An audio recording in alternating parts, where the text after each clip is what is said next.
నాకు తెలిసిన ఒక కపుల్ ఉన్నారు. ఆ కపుల్‌లో భార్య, భర్త ఇద్దరు నా ఫ్రెండ్సే. పెళ్ళైన కొత్తలో చాలా హ్యాపీగా ఉన్నారు. అసలు వాళ్ళని ఒక ఐడియల్ కపుల్ లాగా అందరూ భలే ఉన్నారే మేడ్ ఫర్ ఈచ్ అదర్ అన్నట్టుగా అనుకున్నారు. తర్వాత ఏమైందంటే చిన్న చిన్న మనస్పర్ధలు ప్రతి ఇంట్లో ఉంటాయి కదా! అలాగే వాళ్ళ ఇంట్లో కూడా మనస్పర్ధలు మొదలయ్యాయి. అయితే ఆ మనస్పర్ధలు ఎంతవరకు వెళ్ళిపోయాయంటే ఒకళ్ళని ఒకళ్ళు ఫోన్‌లో బ్లాక్ చేసేంత వరకు కూడా వెళ్ళిపోయాయి. అది తిరిగి ఎలా వస్తుంది? తెలిసిన వాళ్ళ దగ్గరికి వస్తుంది. అలాగే మా దగ్గరికి కూడా ఆ విషయం వచ్చింది. నాకు తెలిసిన విషయం ఏంటంటే ఆఖరికి వాళ్ళు విడిపోదామన్నంత దూరం వెళ్ళిపోయారు అని అర్థమైంది. సో సాధారణంగా తెలిసిన వాళ్ళు గాని, చుట్టాలు గాని ఏమనుకుంటారు? ఇలా విడిపోతున్నాం అంటే కలుపుదామని అనుకుంటారు. అందులో కూడా ఫ్రెండ్స్ అయితే ఇంకా ముఖ్యంగా వాళ్ళని కలపడానికి ప్రయత్నిస్తారు. లేదు, తర్వాత చాలా ఇబ్బందులు వస్తాయి, కలిసి ఉండండి, అనవసరంగా ఇప్పుడు చిన్న ఆవేశాలకు గురైపోయి దాన్ని పెద్దది చేసుకుని మీ లైఫ్ని పాడు చేసుకోవద్దు అని మనం చెప్తూ ఉంటాం కదా. అలాగే నేను కూడా చెప్పడానికి ప్రయత్నించా.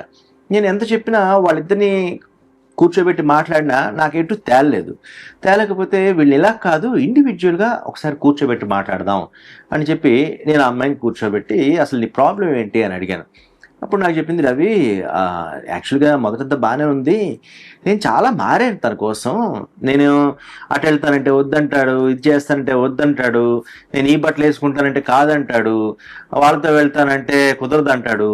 ఇలాగా తన పాయింట్ ఆఫ్ వ్యూలో తను ఏమేమి నెగిటివ్స్ ఫేస్ చేస్తుంది నా ఫ్రెండ్ అబ్బాయి నుంచి అని చెప్పి అమ్మాయి చెప్పింది. చివరికి ఏమంటుందంటే నేను చాలా మారాను తన కోసం, అయినా సరే నువ్వు నా కోసం ఏమి చేయవా, నువ్వు నా కోసం కొంచెం కూడా అడ్జస్ట్ కావా అంటాడు. నేను ఎంత మారినా తను చెప్పినట్టు విన్నా సరే ఎందుకు ఇలా అంటున్నాడు అని చెప్పి తన వెర్షన్ తను చెప్పింది. కరెక్టే కదా, ఆడెందుకు అలా సైకోపాత్ లాగా అలా ఏదైనా బిహేవ్ చేస్తున్నాడు అన్నట్టు నాకు చిన్న డౌట్ వచ్చింది. సరే వాడిని కూడా పిలుద్దాము అని చెప్పి బయట కలిసినప్పుడు మాట్లాడాను. అంటే తను ఏం చెప్పిందో చెప్పకుండా ముందు వాడి వెర్షన్ తెలుసుకుందాం అని మాట్లాడినప్పుడు వాడేమంటాడంటే నేను తన కోసం చాలా వదిలేశాను, అరే నేను ఎంత చేసినా సరే తను మారానంటుంది కానీ నేను మారింది తను గుర్తించట్లేదు, ఎప్పుడు తన వెర్షనే చెప్తుంది, ఆడపిల్లలు కాబట్టి తన మీద సింపతి ఉంటుంది కాబట్టి అవును తను నీ కోసం మారిందని అందరూ నాకు చెప్తున్నారు.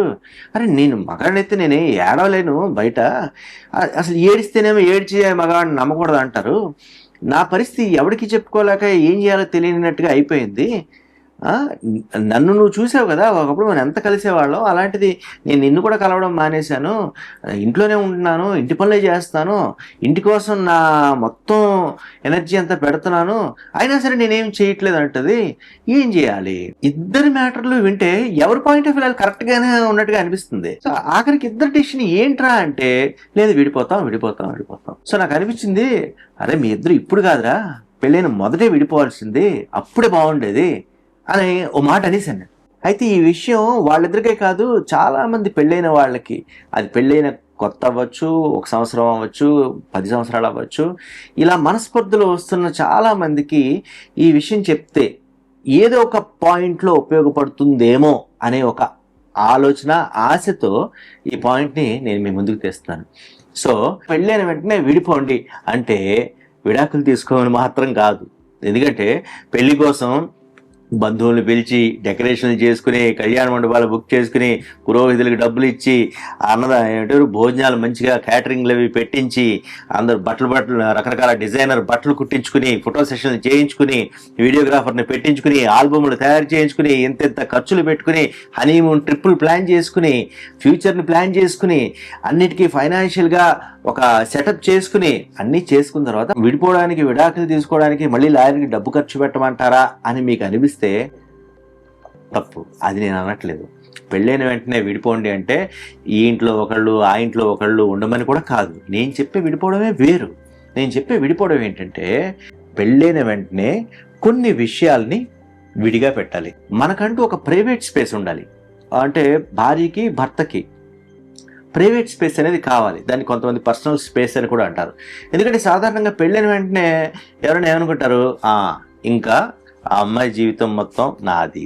సినిమాలో డైలాగ్ ఉంటాయి కదా, అలాగా వీడు నావాడు, ఆ పిల్ల నాది అంటే నాది అంటే అదేమైనా ఐటమా మనం తీసుకుని మనది జేబులో పెట్టుకోవడానికి కాదు కదా. ఎందుకంటే అమ్మాయి కానీ అబ్బాయి కానీ పెళ్ళికి ముందు కొన్ని సంవత్సరాల పాటు వాళ్ళకి నచ్చినట్టుగా వాళ్ళ జీవితాన్ని బతికుంటారు. అది 20 ఏళ్ళు అవ్వచ్చు, 10 ఏళ్ళు అవ్వచ్చు, 25 ఏళ్ళు అవ్వచ్చు, 30 ఏళ్ళు అవ్వచ్చు, ఎన్నేళ్ళైనా అవ్వచ్చు. కొందరికి ఎర్లీగా పెళ్ళి అవ్వచ్చు, కొందరికి లేట్ మ్యారేజెస్ అవ్వచ్చు. పూర్వకాలంలో ఏం జరిగేదంటే చిన్నతనంలోనే, అంటే కరెక్ట్గా తెలియక ముందే పెళ్లిళ్ళు చేసేవారు. సో వాళ్ళ జీవితంలో ఏంటంటే ఆడుకున్నా పాడుకున్నా ఆ భర్తతోనో ఆ భార్యతోనో ఆ చిన్నతనంలో అలాగా నడిచిపోయేది. అవి బాల్య వివాహాలు ఒక నాగరికత పెరిగిన తర్వాత మనం ఎంకరేజ్ చేయట్లేదు. ఎందుకంటే హెల్త్ ప్రాబ్లమ్స్ విషయంలో కానీ ఇది కానీ అవ్వచ్చు. దాని గురించి ఎప్పుడైనా మనం మాట్లాడుకుందాం. బాల్య వివాహాల్లో ప్లస్లు మైనస్లు అవి మాట్లాడుకుందాం. అండ్ అది ఇప్పుడు రెలవెంట్ టాపిక్ కూడా కాదు. సో కాకపోతే అప్పుడు ఏంటంటే మైండ్ ఇంకా మెచ్యూర్ కాకముందు తన ప్రపంచం ఏంటి అనేది అప్పుడే వాళ్ళకి తెలుస్తున్నప్పుడు బాల్య వివాహ టైంలో ఏంటంటే ఎప్పుడు బావో లేకపోతే ఆ చిన్నప్పుడే పెళ్ళైపోయిన మొగుడో లేకపోతే చిన్నప్పుడే పెళ్ళైపోయిన భార్యో వాళ్ళే ఉంటారు. కాబట్టి వాళ్ళతోనే ఆ ఫ్రెండ్షిప్ ఉండేది, వాళ్ళతోనే ఆడుకునేవారు. అలా పెరుగుతున్నంతసేపు ఆ ఫ్రెండ్షిప్ అలాగే కంటిన్యూ అయ్యేది. ఇప్పుడు ఏంటంటే కొంతమంది 20 ఏళ్ళకి చేసుకున్నారు, కొంతమంది 25 ఏళ్ళు చేసుకుంటున్నారు, కొంతమంది 30 ఏళ్ళు, కొంతమంది 40 ఏళ్ళకి చేసుకుంటున్నారు. ఈ 40 ఏళ్ళకో 30 ఏళ్ళకో ఏదో టైంలో చేసుకుంటున్నప్పుడు దానికి ముందు ఒక జీవితం ఉంటుంది కదా. దాంట్లో ఫ్రెండ్స్ ఉంటారు, తెలిసిన వాళ్ళు ఉంటారు, నచ్చని వాళ్ళు ఉంటారు, నచ్చే వాళ్ళు ఉంటారు, నచ్చే ప్లేస్లు ఉంటాయి. ఇలా రకరకాల అభిరుచులు, అభిప్రాయాలు ఇవి ఉంటాయి ఒక్కొక్కరికి ఇండివిజువల్ గా. ఆ అమ్మాయి ఒక రకంగా బతకచ్చు, అబ్బాయి ఒక రకంగా బతకచ్చు. వాళ్ళ రొటీన్స్ వేరే ఉండొచ్చు, వాళ్ళ ప్రాంతీయతత్వం బట్టి లేదా వాళ్ళ ఫ్రెండ్స్ని బట్టి వాళ్ళ అలవాట్లు, వాళ్ళ అభిరుచులు ఇవన్నీ ఒక్కొక్కరికి వేరువేరుగా ఉంటాయి. అలాంటి వాళ్ళిద్దరూ కలిసి బతకడానికి ఒక పెళ్లి అనేది ఏర్పాటు చేస్తారు. అమ్మాయికి ఉదయం లేవగానే బెడ్ కాఫీ తాగడం అలవాటు ఉండొచ్చు, అబ్బాయికి లేదు నీట్గా బ్రష్ చేసుకున్న తర్వాతే టీ తాగాలి అనే అలవాటు ఉండొచ్చు. ఒకరికి ఫ్రెండ్స్తో బయటకు వెళ్ళడం సరదా అయి ఉండొచ్చు, ఒకరికి ఇంట్లోనే కూర్చుని హ్యాపీగా రూమ్లో ఒక్కడే టీవీ చూస్తూనో లేకపోతే సినిమా చూస్తూనో లేకపోతే నవల చదువుతూనో ఎంజాయ్ చేయడం ఇష్టం అయి ఉండొచ్చు. ఒకరికి 10 మందితో కలిసి చక్కగా నవ్వుతూ గలగలా మాట్లాడడం ఇష్టం ఉండొచ్చు, ఇంకొకరికి ఆ 10 మందిని అబ్జర్వ్ చేయడం ఇష్టం ఉండొచ్చు. ఒకరికి బంధువులు అంటే ఇష్టం ఉండొచ్చు, ఒకరికి బంధువులు అంటే ఇష్టం లేకపోవచ్చు. ఒకరికి క్రికెట్ అంటే ఇష్టం ఉండొచ్చు, ఒకరికి వాలీబాల్ ఇష్టం ఉండొచ్చు, ఒకరికి టెన్నిస్ ఇష్టం ఉండొచ్చు, ఒకరికి బాస్కెట్బాల్ ఇష్టం ఉండొచ్చు. ఇలా ఒక్కొక్కరిది ఒక్కొక్క టేస్ట్ అయి ఉండొచ్చు. వీళ్ళిద్దరూ పెళ్లి చేసుకోగానే ఒక మనిషి అవతల మనిషి జీవితం మొత్తాన్ని ఆక్యుపై చేసేస్తాను అంటే ఆ రెండో మనిషి ఎవరైతే ఆక్యుపై చేయబడుతున్నారో అనుకుంటున్నారో వాళ్ళు సఫకేషన్ ఫీల్ అయిపోతారు. నా జీవితం ఏమైపోయింది, ఇన్నాళ్ళు నేను బతికిన బతికేమైపోయింది అనే ఒక సఫకేషన్ ఫీల్ అయిపోతారు. సో పెళ్ళయింది అంటే ఇద్దరు కలిసి బతకాలి అంటే ఒకరు ఇంకొకరి జీవితం మొత్తాన్ని ఆక్యుపై చేయమని కాదు, అడ్జస్ట్ అవుతూ బతకమని. సడన్ గా ఒక కొత్త ఫేస్, ఒక కొత్త మనిషి, అది అబ్బాయి అవ్వచ్చు అమ్మాయి అవ్వచ్చు, కలిసినప్పుడు ఏంటంటే ఇమడలేరు. వాళ్ళని కలపడానికి రకరకాల ప్రయత్నాలు జరుగుతాయి. అంటే పెళ్లిలో ఒకప్పుడు 5 రోజులు పెళ్లి జరిగేది, ఆ 5 రోజుల తంతులు వాళ్ళని దగ్గర చేయడానికి రకరకాలుగా ప్రయత్నిస్తారు. సో ఎంత ప్రయత్నించినా వాళ్ళిద్దరూ ఒక ఇంట్లో ఉన్న తర్వాత 24 గంటల్లో ఏదో ఒక టైంలో వాళ్ళు మళ్ళీ ఆ పాత మనిషిలాగా ప్రవర్తించడానికి ఇష్టపడతారు. అంటే మారిపోకుండా ఆ పాత విషయాలన్నీ గుర్తుంటాయి కదా, వెంటనే మారిపోలేరు కదా. ఒకరితో ఒకరికి పెళ్ళైన వెంటనే మొత్తం జీవితం ఇలాగా చిటికేసినట్టుగా చేంజ్ అయిపోదు. సో ఆ ముందున్న సంవత్సరాల జీవితాన్ని ఎవరో వచ్చి ఆక్యుపై చేసేస్తాను అంటే అది సఫకేటెడ్గా ఉంటుంది. అంత సఫకేటెడ్గా ఉంటుంది, పంజరంలా ఉంటుంది. కాబట్టి విడిపోండి అని కూడా నేను చెప్పట్లే. ఇలా డిఫరెంట్ అభిరుచులు అభిప్రాయాలు ఉన్నప్పుడు మనం రోజులో ఏదో ఒక టైంని అసలు నాకు భార్య లేదు, అసలు నాకు భర్త లేదు అని విడిపోయినట్టుగా మైండ్ పెట్టుకున్నాం అనుకోండి. 1 గంట 2 గంటలో 2 గంటలు పెట్టుకున్నాం అనుకోండి, అప్పుడు మనం ఇండివిజువల్ స్పేస్, పర్సనల్ స్పేస్లోనే ఉంటాం. ఎప్పుడు నా భార్య అనుకుంటుందో నా భర్తే అనుకుంటాడు అనే విధంగా మనం ఆలోచిస్తున్నంత కాలం ఒకటి ఎదురు వాళ్ళ కింద ఉన్నట్టు లేదా వాళ్ళ మీద ఉన్నట్టు. వాళ్ళ మీద ఉంటే వాళ్ళు సఫకేట్ అవుతారు, వాళ్ళ కింద ఉంటే మనం సఫకేట్ అవుతాం. సో పర్సనల్ స్పేస్ తీసుకోండి అని చెప్పడమే ఈ వీడియో యొక్క ముఖ్య ఉద్దేశం. సో పర్సనల్ స్పేస్ అంటే ఏంటి?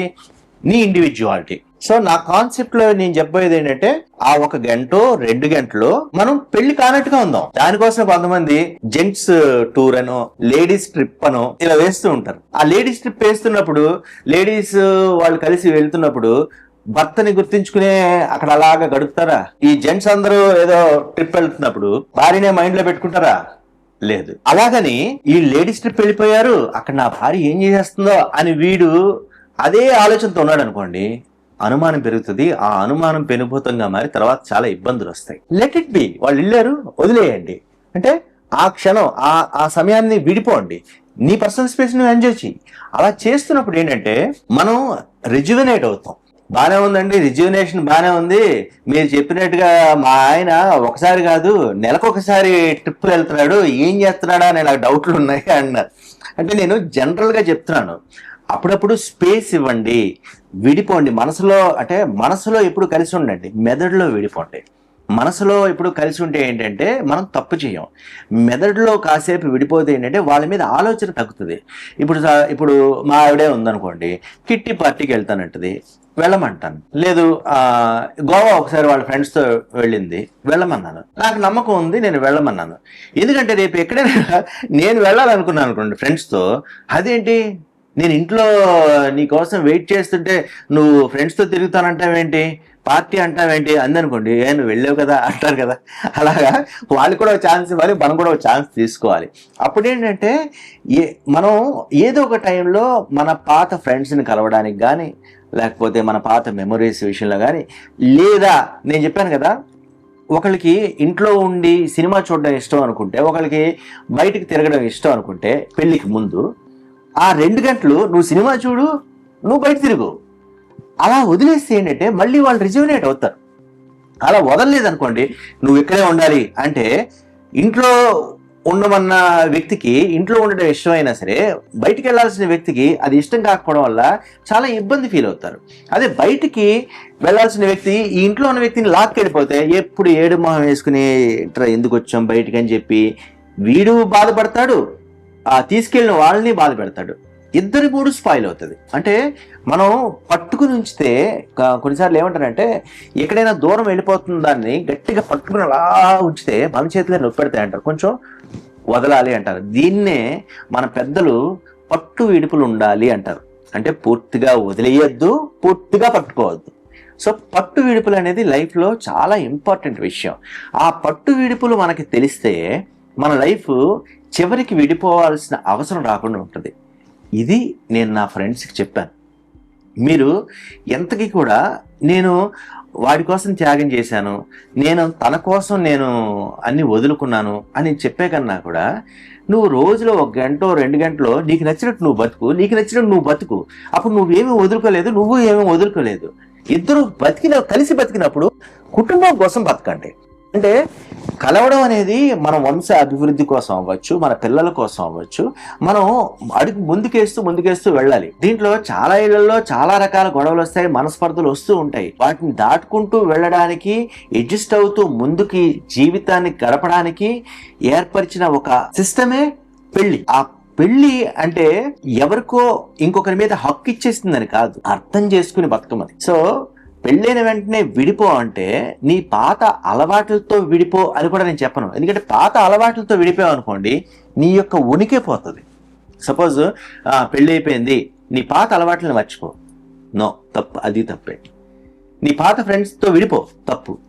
ఎందుకంటే నువ్వు ఈరోజు ఇలా ఉన్నావు అంటే దానికి నీ ఫ్రెండ్స్, నీ అభిరుచులు, నీ తర్వాత పాత గత స్మృతులు, రకరకాల సంఘటనలు, ఇవన్నీ అయితేనే నీ మైండ్ సెట్ కానీ, నీ రూపం కానీ, ఇవన్నీ కూడా క్యాల్కులేట్ అవుతూ వస్తుంటాయి.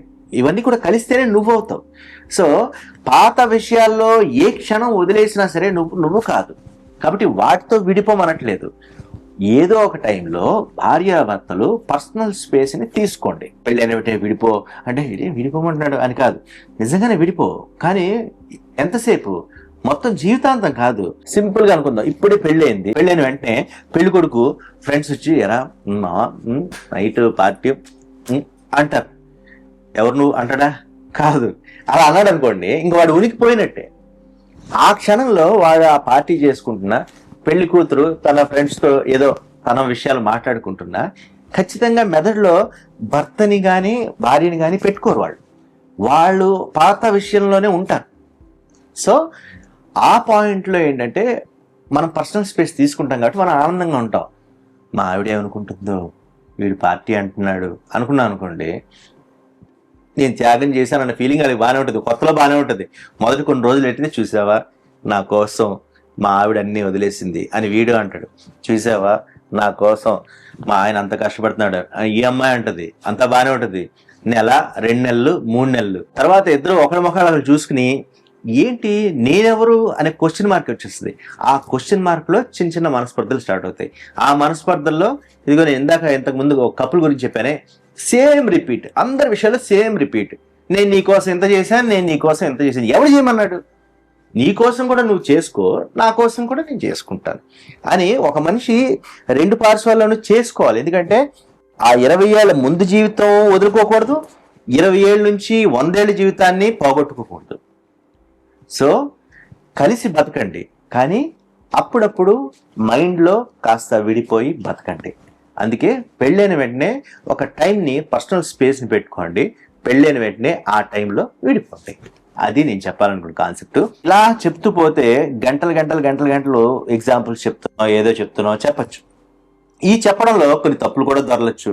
అలాగే నేను ఇప్పుడు చెప్పిన దాంట్లో ఏమైనా తప్పులు దొరికితే నన్ను క్షమించండి, అర్థం చేసుకోండి. కానీ కాన్సెప్ట్ అర్థమైతే ఒక లైక్ చేయండి, మీకు తెలిసిన వాళ్ళకి షేర్ చేయండి. కాన్సెప్ట్ లో తప్పే ఉందనుకోండి, అది నాకు చెప్పండి. ఈ వీడియోని అయితే ఇక్కడతో ముగిద్దాం అనుకుంటున్నాను. మరో వీడియోలో మళ్ళీ కలుద్దాం. మీరైతే ఏమైనా విషయాల్లో నేను మాట్లాడాలి అనుకుంటే నాకు ఆ విషయాలు కామెంట్ రూపంలో లేదా మెయిల్ ద్వారా కానీ పంపించండి. నేను దాని గురించి తెలుసుకుని కానీ నాకు తెలిస్తే కానీ చెప్పడానికి ప్రయత్నిస్తాను. So keep watching Ravikiranalu. Bye by.